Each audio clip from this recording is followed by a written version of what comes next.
बच्चों को अब हम डिस्कस करेंगे question number 56 from the chapter structure of atom, जहां पे हमसे कहा गया है to calculate the wavelength for emission transition. ठीक है, आप लोगों को लैम्डा फाइंड आउट करना है for emission transition if it starts from the orbit having radius of 1.3225 nanometres and ends at 211.6 picometre. ठीक है, बेसिकली ये जो ट्रांजिशन है ये कहां से हो रहा है, 1.3225 ये नैनोमीटर्स में गिवन है। ये ट्रांजिशन यहाँ से यहाँ हो रहा है यानी कि 11.6 पिकोमीटर। अब देखो ये ऑलरेडी गिवन है कि एमिशन ट्रांजिशन है, तो कहने का सीधा सा मतलब है कि ये जो है ये आपकी N2 स्टेट होगी यानी कि हायर एनर्जी स्टेट है, और ये कौन सी है, आपकी लोअर एनर्जी स्टेट है। ठीक है, अब आपको इसके लिए एक तो सीरीज फाइंड आउट करनी है to which this transition belongs and the region of spectrum, यानी कि ये क्या ये यूवी विजिबल स्पेक्ट्रम में है, क्या ये इंफ्रारेड स्पेक्ट्रम में है, कौन से स्पेक्ट्रम में है, ये आप लोगों को पता करना है। Is that clear? तो ये हमारा क्वेश्चन है, क्वेश्चन नंबर 56। इस क्वेश्चन को थोड़ा सा और डिटेल में समझते हैं पहले तो कि क्वेश्चन गिवन क्या है, उसके बाद में हम लोग देखेंगे इसको सॉल्व कैसे करना है। ठीक है, तो यहाँ पे मैं ले लेती हूँ दूसरा कलर। ओके, तो देखो आपको क्या बता रखा है, आपको एक एमिशन ट्रांजिशन की बात कर रहे हैं, तो हम मान लेते हैं कि ये मेरा एक एटम है। ठीक है, इस एटम के अंदर मान लेते हैं कि ये N1 स्टेट है, ये N2 स्टेट है। ऐसा मैंने इसलिए किया क्योंकि आप लोगों ने अब तक देखा होगा कि हम हमेशा जब भी न्यूक्लियस से बाहर की तरफ जाते हैं तो एनर्जी बढ़ती है, तो इस हिसाब से हम कहते हैं कि जो हमारी N2 स्टेट है वो हमेशा ही N1 स्टेट से बड़ी होगी, क्योंकि हम फॉर्मूला में कन्वेंशनली हम फॉर्मूला में इसी तरह से उसको पुट करते हैं, जो आगे जाके आप लोग देखोगे। ठीक है, तो इसी के बेसिस पे मैं डिसाइड करती हूँ कि भाई मेरा इनमें से N1 कौन होगा और N2 कौन होगा। पर पहली बात, इन्होंने हमें N1 और N2 की इन्फॉर्मेशन नहीं दी है, ये तो हमें फाइंड आउट करना है। इसके बजाय इन्होंने हमें R2 और R1 की इंफॉर्मेशन दे रखी है। तो R2 आप लोगों को कितना गिवन है, so R2 is given as 1.3225 nanometres, और जो R1 है वो आपको कितना गिवन है, 211.6 पिकोमीटर। तो हम एक काम करते हैं कि हम दोनों में से किसी भी एक को एक ही यूनिट में लेकर आ जाते हैं ताकि कंपैरिजन करना आसान हो जाए। ठीक है, तो मैं इसको पिकोमीटर में चेंज कर लेती हूँ। तो आपको पता है कि 1 पिकोमीटर सभी जानते हो, 1 picometre is 10 to the power of -12 metres, right. और 1 नैनोमीटर कितना होता है, 10 to the power of -9 metre. तो अगर आप एग्जैक्टली देखो तो इन दोनों के बीच में जो डिफरेंस है वो कितना है, 10 to the power of -3 metres का है, राइट। तो मैं क्या करती हूँ, नैनोमीटर को अगर पिकोमीटर में चेंज करना होगा तो ये वैल्यू, क्योंकि पिकोमीटर इज स्मॉलर, ठीक है, ये आपको समझ में आ ही रहा होगा यहाँ से, picometre is smaller than that of nanometre, तो वैल्यू जो है वो बड़ी आएगी। सो 2.5, ठीक है, ये हो जाएगा। So this converts to picometre. तो मेरे पास में R1 की वैल्यू जो है वो इतना है, यानी कि रेडियस गिवन है। ठीक है, तो जो छोटा रेडियस है ऑब्वियसली जो न्यूक्लियस के पास में होगा उसका रेडियस भी कम होगा। सो 211.6 पिकोमीटर, और जो रेडियस बड़ा है दैट इज 1322.5 पिकोमीटर। तो यहाँ पे जो इलेक्ट्रॉन का ट्रांजिशन है वो बेसिकली N2 स्टेट से N1 स्टेट में होता है, और इस प्रोसेस के दौरान आप सभी जानते हो कि कुछ एनर्जी जो है वो रिलीज हो जाती है। ठीक है, दैट्स अ डिफरेंट थिंग। तो ये जो R2 और R1 की इंफॉर्मेशन है, इससे सबसे पहले तो हम लोग क्या फाइंड आउट करेंगे, हम फाइंड आउट करेंगे N2 और N1 स्टेट को। ठीक है, तो आई थिंक आपको क्वेश्चन समझ में आ चुका होगा। अब हम हमारा मेन जो सोल्यूशन है उसको स्टार्ट करते हैं। So let me take a different colour. Okay, this one is better. तो देखो आप लोगों को पता होगा कि जब हम लोग बोर्स के रेडियस की बात करते हैं, बोर्ड ने कई सारी इंफॉर्मेशन जो है एटम के बारे में दी थी, जैसे कि उन्होंने एटम के एनर्जी लेवल्स की एनर्जी के बारे में बताया, उन्होंने जो इलेक्ट्रॉन्स की वेलोसिटी होती है उसके बारे में बात की, उन्होंने रेडियस के बारे में बात की। तो रेडियस के लिए उन्होंने जो एक फॉर्मूला प्रोवाइड किया था, किसी भी nth लेवल एनर्जी लेवल का जो रेडियस होता है वो उन्होंने कितना दिया था, he gave it as n²a0z। ठीक है, ये सभी हाइड्रोजन लाइक स्पीशीज जो है ना उनके लिए एप्लीकेबल है ये फॉर्मूला।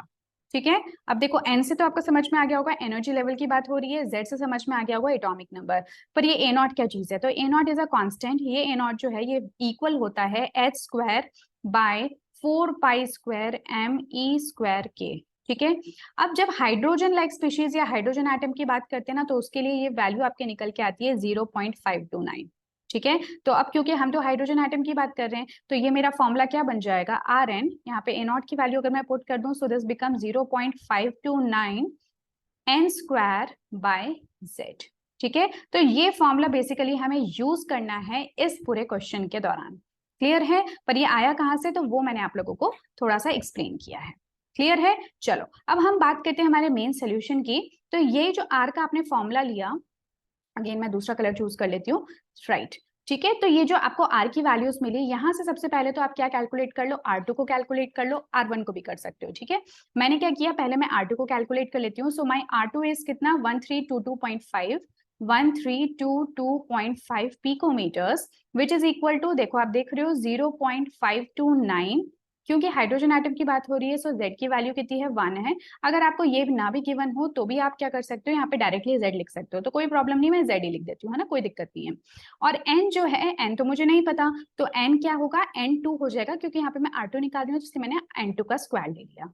ठीक है, इसी तरह से R1 को भी कैलकुलेट कर लो, तो ये कितना हो जाएगा 211.6 पिकोमीटर, ये तो मुझे पहले से ही गिवन है। ठीक है, इज इक्वल टू ये कितना हो जाएगा 0.529 बाई Z और N1 का स्क्वायर हो जाएगा। ठीक है, अब क्योंकि मेरे को N1 और N2 के बीच में एक रिलेशन लेकर आना है, तो मैं क्या करूंगी, मैं R2 डिवाइडेड बाय R1 कर दूंगी। क्लियर है, R2 को मैं अगर R1 से डिवाइड कर दूंगी तो जो भी यहाँ पे कांस्टेंट वैल्यूज हैं, जो भी एक जैसी वैल्यूज हैं, वो तो कैंसिल हो जाएंगी। और ठीक है, ये समझ में आ गया होगा आपको स्टेप, है ना। 211 सिंपल चीज है, मतलब मैथमेटिक्स में इस तरह की चीजें हम करते रहते हैं।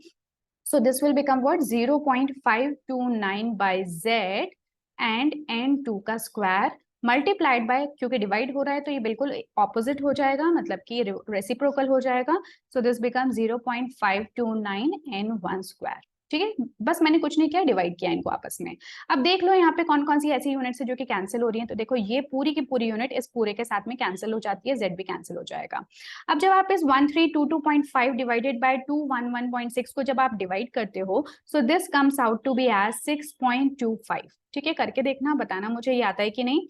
So this would be N2 का स्क्वायर डिवाइडेड बाय N1 का स्क्वायर। बट मुझे तो क्या फाइंड आउट करना है, N2 बाय N1 के बीच में एक रिलेशन फाइंड आउट करना है, तो दूसरे पेज पे लेके चलती हूँ। So this will become what, so अब आपको यहाँ पे इसका अंडर रूट लेना होगा। So this becomes N2 by N1 is equal to क्या हो जाएगा, अंडर रूट ऑफ 6.25, जो कि किसके इक्वल होता है 2.5 के। ठीक है, इसका मतलब जो N2 की वैल्यू है इज 2.5 टाइम्स ऑफ N1 की वैल्यू। ठीक है, जो कि अंडरस्टूड भी है, क्योंकि N2 हमने देखा भी था that N2 is always greater than N1। ठीक है, ये तो हमने देखा ही था, हायर एनर्जी लेवल है। अब देखो क्या क्या पॉसिबल वैल्यूज यहाँ पे हो सकती हैं। ठीक है, खुद से एक आइडिया लगाओ। आप एक बात बताओ मुझे कि N1 अगर मान लो कितना होता है, 1 होता है, हमेशा स्मॉलेस्ट वैल्यू से स्टार्ट करो। मतलब अगर फर्स्ट एनर्जी लेवल होता है तो इसमें मेरा N2 कितना हो जाएगा 2.5। अब 2.5 एनर्जी लेवल का क्या मतलब होता है, या तो 2 सेकेंड एनर्जी लेवल होगा या थर्ड एनर्जी लेवल होगा। जो आपका इलेक्ट्रॉन है अगर वो एक एटम के अंदर बैठा है तो आप कैसे नाम देते हो उसको, 1 2 3 इसी तरह से इंफिनिटी तक चलता है, राइट। तो हमें मुझे एक बात बताओ, ओके क्या हो रहा है, मूव क्यों हो गया, चलो कोई बात नहीं। तो एक बात बताओ कि ये वैल्यू जो है वो 1 2 3 यानी किसी होल नंबर में ही होगी ना, तो अगर N1 जो है वो 1 होता है तो N2 2.5 का कोई सेंस नहीं बनता। अब जो है N2 की वैल्यू आप कितनी पुट करो, 2 पुट करो, तो ऐसे में आपका N2 कितना हो जाएगा 2 मल्टीप्लाइड बाई 2.5। ये कितना हो जाएगा 5 2 जा 10 हो गया, 4 और 5.0, तो इसका मतलब ये क्या हो गया 5। तो ये तो बिल्कुल पॉसिबल है कि अगर मेरी N2 स्टेट 2 है तो N2 N1 sorry N1 state अगर मेरी 2 है तो N2 स्टेट जो है वो 5 हो सकती है। ठीक है, तो यहाँ पे मेरा जो N1 है उसकी वैल्यू तो क्या हो जाएगी 2, और जो N2 है उसकी वैल्यू हो जाएगी 5। अब आप खुद मुझे एक बात बताओ यार, हाइड्रोजन लाइक स्पीशीज में हम लोगों ने क्या पढ़ा था, हमने 5 तरह की सीरीज पढ़ी थी। कुछ कुछ याद आ रहा होगा, लास्ट क्लासेस में भी मैंने आपके साथ डिस्कस कर रखा है। कौन सी, लाल बाल पाल भी फालतू, याद आया क्या कुछ, लाल बाल पाल भी फालतू, ये कौन होते थे, लाइमन, बामर, पाश्चन, ठीक है, ब्रैकेट, और ये कौन होता था, फुंड।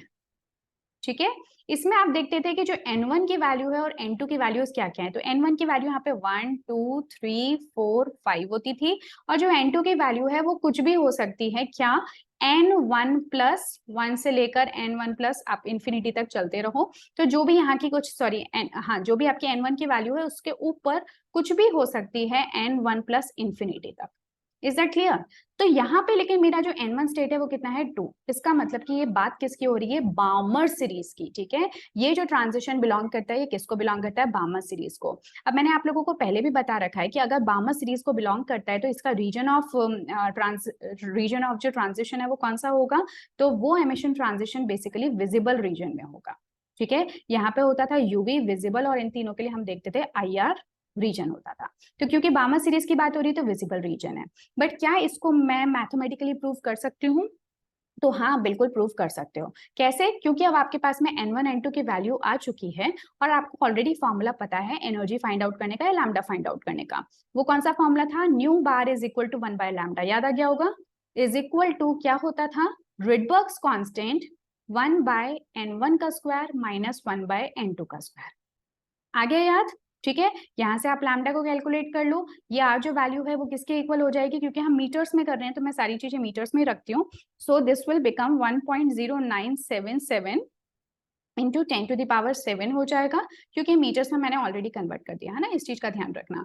और ये जो N1 की वैल्यू है, N1 की वैल्यू देखो मेरी यहाँ पे कितनी है? 2 का स्क्वायर, है ना? अभी तो हमने देखा फिफ्थ एनर्जी लेवल से सेकेंड एनर्जी लेवल पे ट्रांजिशन हो रहा है, तो फिफ्थ को तो आप कहोगे N2 स्टेट और N1 कहोगे 2 को। सो 2 का स्क्वायर माइनस कितना हो जाएगा? N2 यानी कि 5 का स्क्वायर। ठीक है, अब आपको क्या करना है? इसको लैम्डा के लिए सॉल्व करना है, तो आप इसको बस सॉल्व कर लो। सो जब आप इसको सॉल्व करोगे पूरा का पूरा, ठीक है, मैं डायरेक्ट वैल्यू जो है वो पुट कर देती हूँ क्योंकि ऑलरेडी वीडियो काफी लंबा हो चुका है। ठीक है, आपको यहाँ से पहले 1 बाय लैम्डा की वैल्यू मिल जाएगी, उसके बाद में आप उसका रेसिप्रोकल कर लोगे 1 डिवाइडेड बाय वैल्यू करके, तो फाइनली आपका जो आंसर है वो 434 into 10 to the power of -9 metres में आ जाएगा, जिसको कि अगर आप और अच्छे से लिखोगे सो दिस बिकम्स 434 नैनोमीटर। ठीक है, लैम्डा। और आप खुद जानते हो कि 434 नैनोमीटर जो आपका विजिबल रीजन होता है, ठीक है, सबको ध्यान होगा, नहीं पता है तो कम से कम विजिबल रीजन का याद रखो। This belongs to the lambda from 400 to 700 nanometres. ये जो पूरी की पूरी लैम्डा की रेंज है, इसको ही आप विजिबल रीजन कहते हो। सो 434 बिलोंग्स टू विजिबल रीजन। आ रही बात समझ में? तो ये हमारा क्या आंसर हो जाएगा? Visible region. और वो कैसे निकाला था हमने? बामर सीरीज। तो बामर सीरीज जो है हमने यहाँ पे N1 इक्वल टू मतलब क्योंकि हमें एक रिलेशन मिला था, so this was the relation N1 is equal to 2.5 N2 is equal to 2.5 of N1, जहां से कि हमने N1 और N2 की वैल्यू पता की थी और हमने ये पता किया था कि that this belongs to Balmer series. और इसके लिए आपने पूरा का पूरा ये वाला कैलकुलेशन पार्ट किया है, जो कि आई एम श्योर अब आप लोगों को समझ में आ गया होगा। ठीक है, क्लियर है ये बात? चलिए, तो बहुत इंपॉर्टेंट ये क्वेश्चन था, थोड़ा सा लेंदी था, लेकिन this is very very important question and I am sure कि आप लोग अच्छे से समझ चुके हो। अगर आप चाहे तो यहाँ से भी इसका एक, अगर देखना चाहोगे किस तरह से कैलकुलेट किया गया है, तो आप यहाँ से भी एक बार रेफर कर सकते हो। So this is the text part that I am showing to you. So I hope कि ये आपके लिए हेल्पफुल होगा। एट द एंड आपका आंसर जो है वो 434 नैनोमीटर आ जाएगा। यहाँ पे कंप्लीट कैलकुलेशन दिखा रखी है, मैंने आपको थोड़ा डायरेक्टली करके दिखा दिया, वो कि सिंपल मैथमेटिकल कैलकुलेशन थी। ठीक है, और अब तक तो कैलकुलेशन कर करके आप मेरे साथ भी प्रो हो चुके होंगे। क्लियर है? So yes, this was your question number 56, an important question. आप चाहे तो इस पर स्टार मार्क कर सकते हो। ठीक है, अब नेक्स्ट क्लास में हम लोग एक नए वीडियो यानी एक नए क्वेश्चन के साथ में आएंगे और वहां पे एक नए क्वेश्चन को डिस्कस करेंगे। Till then take care and goodbye. और अगर अभी तक भी आपने चैनल को सब्सक्राइब नहीं किया है, सो this is a very very very humble request from my side कि आप चैनल को सब्सक्राइब करो, ताकि इसको ग्रो करने में और आप तक अच्छे से अच्छी नॉलेज पहुंचाने में और ज्यादा से ज्यादा नॉलेज कम टाइम में पहुंचाने के लिए मुझे मोटिवेशन भी मिले और हेल्प भी मिले। So with this, thank you so much and take care, good bye.